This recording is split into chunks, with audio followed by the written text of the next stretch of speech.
ನಮಸ್ಕಾರ. ನಾ ಕುತುಬುದ್ದೀನ್ ಕಾಜಿ. ಇಂದು ರಾಮದುರ್ಗ ನಗರದಲ್ಲಿ ಲೋಕಾಪುರ್, ರಾಮದುರ್ಗ, ಸವದತ್ತಿ, ಯಲ್ಲಮ್ಮ, ಧಾರವಾಡ ರೈಲ್ವೆ ಮಾರ್ಗದ ಮುಂದಿನ ಹೋರಾಟದ ರೂಪುರೇಷದ ಒಂದು ಸಭೆಯನ್ನು ರಾಮದುರ್ಗ ನಗರದಲ್ಲಿ ಸಾಯಂಕಾಲ ಕರೆಯಲಾಗಿತ್ತು. ಆ ಒಂದು ಸಭೆಯಲ್ಲಿ ರಾಮದುರ್ಗ ನಗರದ ಗಣ್ಯಮಾನ್ಯರು, ವ್ಯಾಪಾರಸ್ಥರು, ಬುದ್ಧಿಜೀವಿಗಳು ಮತ್ತು ರಾಜಕೀಯ ಮುಖಂಡರುಗಳು ಭಾಗವಹಿಸಿ ಮುಂಬರುವ ಕೇಂದ್ರ ಮುಂಗಡ ಪತ್ರದಲ್ಲಿ ಈ ಯೋಜನೆ ಅನುಷ್ಠಾನಕ್ಕೆ ಬರಲೇಬೇಕು, ಅದರ ನಿಟ್ಟಿನೊಳಗೆ ಆ ಒಂದು ವಿಷಯಾರ್ಥವಾಗಿ ಮುಂದಿನ ನಮ್ಮ ಹೋರಾಟ ಯಾವ ರೀತಿ ಇರಬೇಕು ಅನ್ನುವಂಥ ಸಮಾಲೋಚನೆ ಮಾಡಲಾಯಿತು. ಅದರಲ್ಲಿ ಎಲ್ಲರೂ ತಮ್ಮ ತಮ್ಮ ವಿಚಾರಗಳನ್ನು ವ್ಯಕ್ತಪಡಿಸಿದ್ದಾರೆ.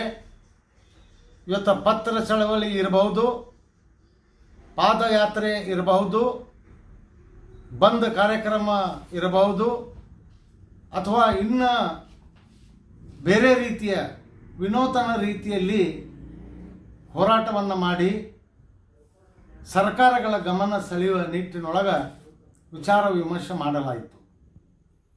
ಮಾನ್ಯರೇ, ಯೋಜನೆ ಅನುಷ್ಠಾನಗೊಳಿಸಲಿಕ್ಕೆ ಸರ್ಕಾರಗಳಿಗೆ ಯಾವುದೇ ರೀತಿಯ ತೊಂದರೆ ಇಲ್ಲ. ನಾವು ಸರ್ಕಾರಕ್ಕೆ ನಾನು ಸವಾಲನ್ನು ಹಾಕ್ತೀನಿ. ಯೋಜನೆ ಅನುಷ್ಠಾನಗೊಳಿಸಲಿಕ್ಕೆ ಅವರಿಗೆ ಅಗತ್ಯ ಇರುವ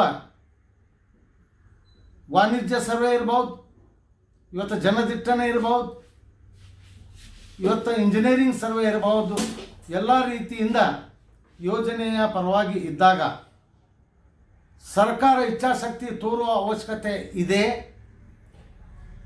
ಈ ಮುಂಬರುವ ಮುಂಗಡ ಪತ್ರದಲ್ಲಿ ಈ ಯೋಜನೆ ಅನುಷ್ಠಾನಗೊಳಿಸುವ ಕಟ್ಟುನಿಟ್ಟಾಗಿ ನಮಗೆ ಭರವಸೆ ಆತಂದರೆ ನಾವು ಮುಂದಿನ ಹೋರಾಟ ಮಾಡಂಗಿಲ್ಲ.